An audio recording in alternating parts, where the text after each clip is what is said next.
ونسألك إيمانا دائما ونسألك قلبا خاشعا ونسألك علما نافعا ونسألك يقينا صادقا ونسألك دينا قيما ونسألك العافية من كل بلية ونسألك تمام العافية ونسألك شمام العافية ونسألك شكر على العافية ونسألك الغنى عن الناس. اللهم احسن عاقبتنا في الأمور كلها وأجرنا من خزي الدنيا وعذاب الآخرة. سبحان ربك رب العزة عما يصفون وسلام على المرسلين والحمد لله رب العالمين. أعوذ بالله من الشيطان الرجيم. بسم الله الرحمن الرحيم.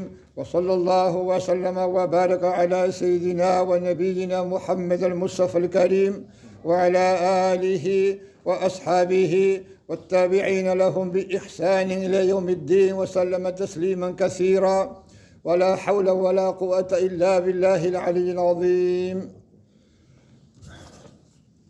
Hoy vamos a mirar la aleya 123 de la sura de Hud, que en algunas copias del Corán, si no me equivoco, aparece como 121, pero es la 123.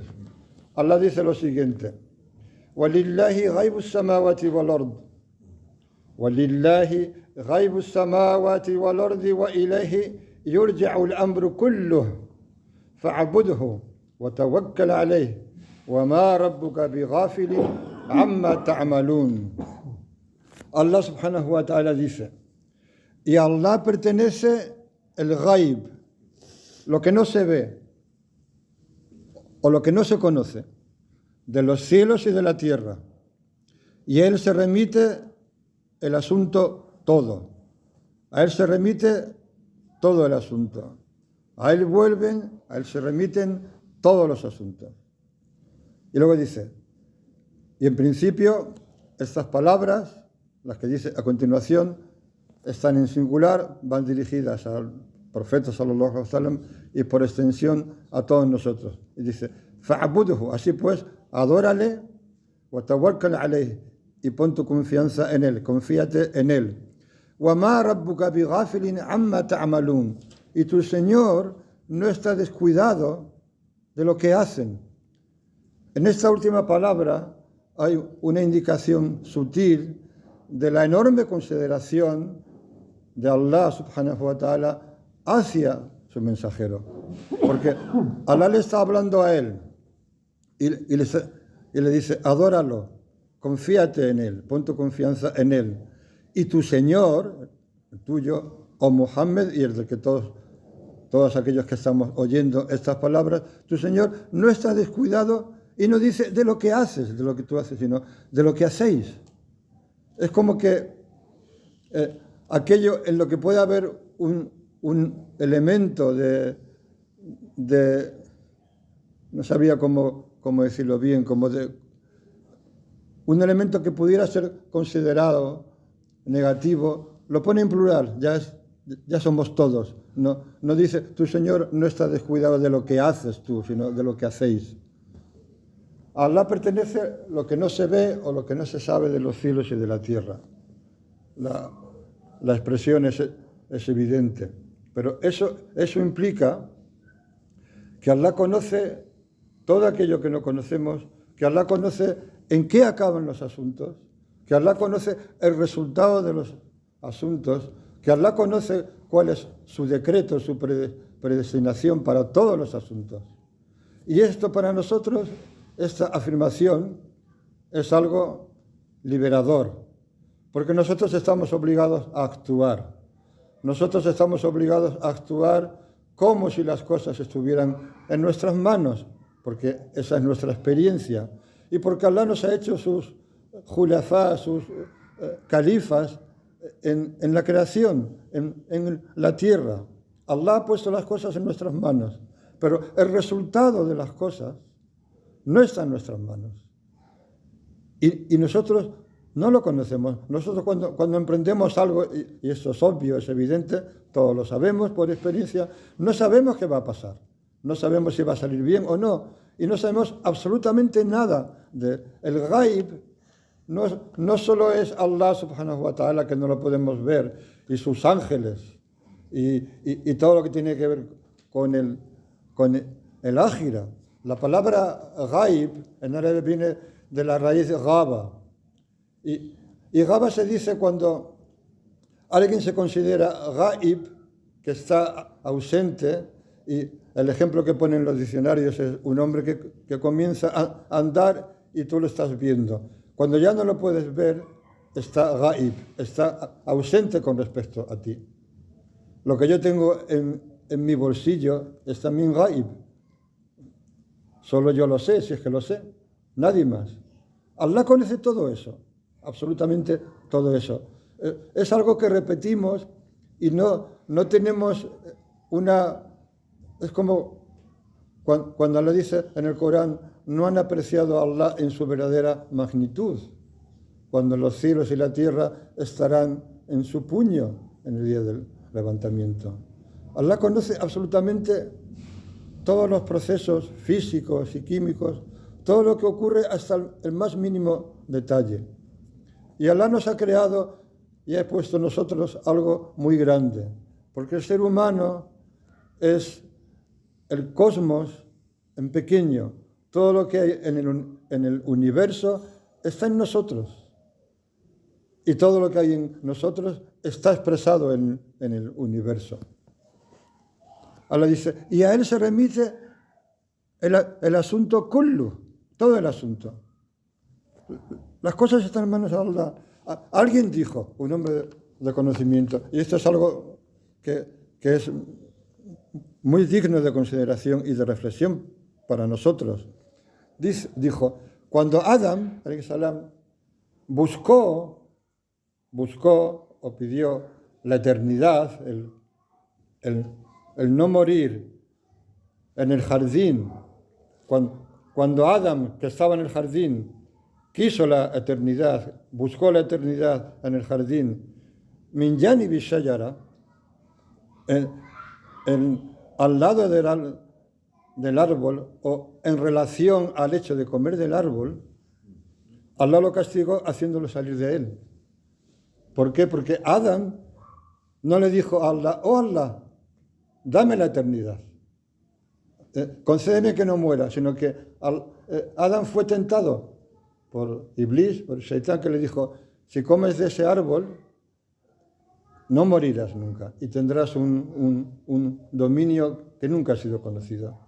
Y él pensó que al comer del árbol, eso le iba a dar la eternidad. Y como lo buscó en otra cosa que no era Allah directamente, Allah lo castigó haciéndole bajar de él. Y en la historia de Yusuf, alayhi salam, hay otro ejemplo. Yusuf, cuando es encarcelado, la historia es muy larga, hay toda una sura preciosa en el Corán que la cuenta resumida.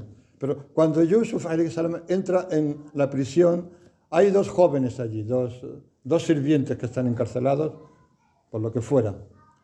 Y ellos, cuando descubren que Yusuf interpretaba los sueños, le cuentan su sueño. Y uno le cuenta que él había soñado que exprimía, árabe dice exprimía vino, porque se refiere a exprimir a la uva para hacer vino. Uno exprimía vino y el otro llevaba sobre su cabeza panes o un pan del que comían los pájaros. Yusuf le dije a uno, el que exprimía vino, o como quiera que sea, le dijo, tú estarás escanciando vino para tu Señor, es decir, que sería liberado y recuperaría el favor de su Señor. Al otro le dijo, tú serás crucificado y las aves comerán de tu cabeza. Entonces, Yusuf, para salir de la prisión, recurrió, como lo dice en el Corán, al que él creía que se iba a salvar, el que estaba haciendo vino para su Señor, y le dijo, háblale de mí, no lo estoy citando literalmente, háblale de mí a tu Señor. Y Allah dice en el Corán que el Shaitán le hizo olvidarse. Entonces, ¿cuál fue el castigo de Yusuf, alayhi salam? Que permaneció, como Allah dice, en la cárcel algunos años más. Que algunos, hay quien dice que eran 10 o 13, o sea, unos años más. Y solo por eso, porque no puso su confianza, porque Allah subhanahu wa ta'ala, cuando elige a un siervo, y por supuesto Allah eligió a Adán, porque fue el ser humano, el primer ser humano que creó, por supuesto que Allah eligió a Yusuf para algo muy grande que luego le dio. Cuando Allah elige a alguien, la prueba es absoluta, Allah no acepta copartícipes. Entonces Yusuf recurre al sirviente que había soñado con el vino y que él sabía que iba a salir de la cárcel, para que le hable de su caso ante su señor, para que no se olviden de él y lo dejen en la cárcel. Y Allah le castiga dejándolo unos años más en la cárcel. Ya le dice luego, fa'budhu wa tawakkal alayh, adóralo y confíate en él. Y antes de hablar de tawakkul, habla del ibadah, de la adoración, como dando a entender que los únicos que pueden poner su confianza en Allah son aquellos que lo adoran, son aquellos que lo reconocen como su Señor, se someten ante Él, le obedecen y hacen lo que Allah espera que hagan, lo que Allah espera de ellos que hagan. Tawakkul, como todos sabemos, es el hecho de que nuestro corazón esté tranquilo, porque sabemos que Allah nos ha garantizado todo aquello que nos ha prometido, empezando por la provisión, por el sustento y por todo aquello, incluso por el jardín. Tawakkul es estar tranquilos sabiendo que Allah no nos va a defraudar, que es imposible para Allah que no cumpla su promesa, que incumpla su promesa. Y para terminar, una reflexión al hilo de esto que estamos diciendo. Alguien dijo, y esto está basado en un hadith muy conocido de sallallahu alaihi wasallam, cuando el siervo amanece por la mañana o entra en la tarde o en la noche, y su única preocupación, su único anhelo es Allah, es su Señor, y solo Él, Allah subhanahu wa ta'ala asume sus necesidades, se ocupa de sus necesidades, todas ellas. Y aparte, asume todas sus necesidades y se encarga de todo aquello que le preocupa. Y vacía su corazón de todo lo que no sea el amor hacia Él. Y su lengua de todo lo que no sea recordarlo. Y sus miembros, los miembros de su cuerpo, de todo lo que no sea obedecerlo, adorarlo. Cuando el siervo amanece, entra en la mañana o entra en la tarde o en la noche, y su preocupación es este mundo, Allah hace que eso sea así. Allah lo conduce así. Es algo muy sutil de lo que no nos damos cuenta. O sea, Allah ha puesto las cosas en nuestras manos. Si nosotros ponemos nuestra preocupación en este mundo, Allah hace que eso se convierta en una realidad. Dicho de otra manera, nosotros ponemos nuestra preocupación es este mundo, el miedo a la provisión. Y nos dedicamos desde que amanece a buscar la provisión de una forma inadecuada, desenfrenada. Porque sallallahu alaihi wasallam dijo,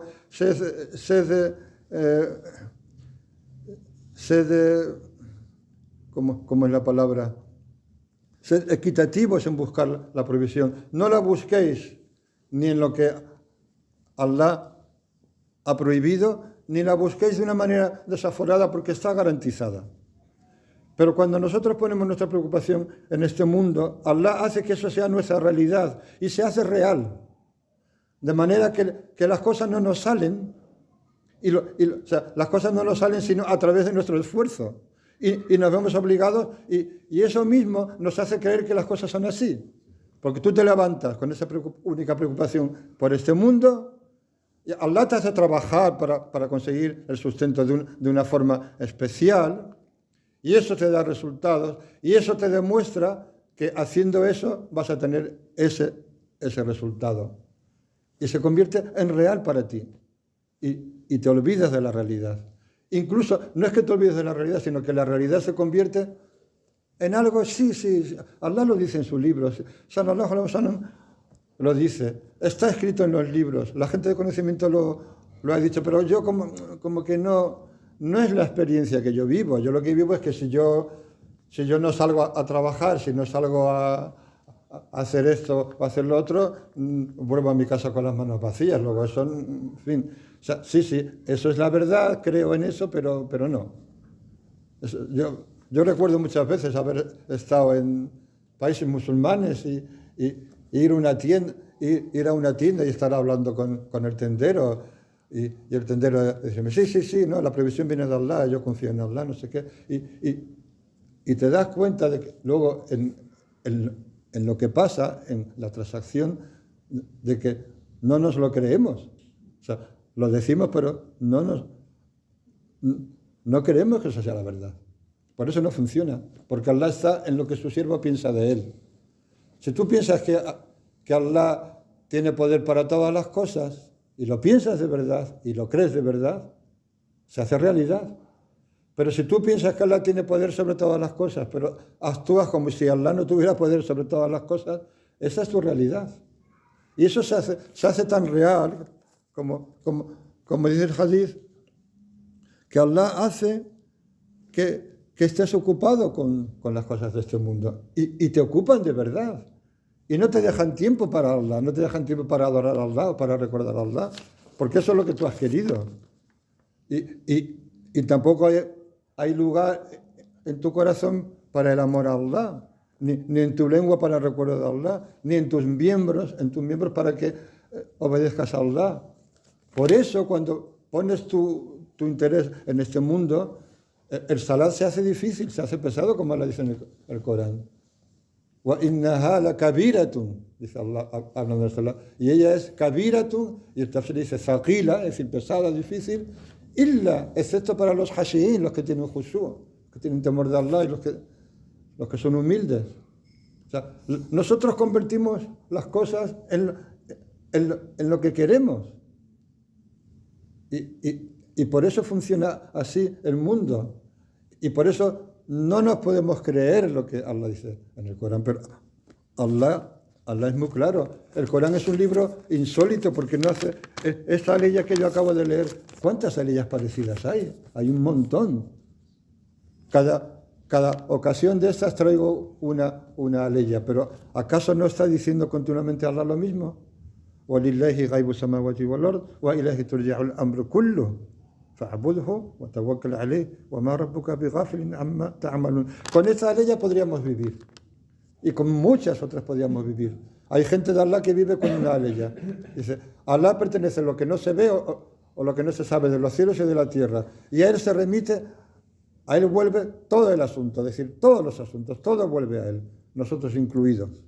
Así pues, adóralo. Es decir, reconoce que eres tu Señor, humíllate ante Él, conócelo y pon tu confianza en Él, en nada más. Y tu Señor no está descuidado de lo que hacéis, de lo que hacemos. Es decir, que lo que hacemos, Allah lo tiene en cuenta. اللهم صل على سيدنا محمد عبدك ورسولك النبي الأمي وعلى آله وصحبه وسلم تسليما سبحان ربك رب العزة عما يصفون سلام على المرسلين الحمد لله رب العالمين.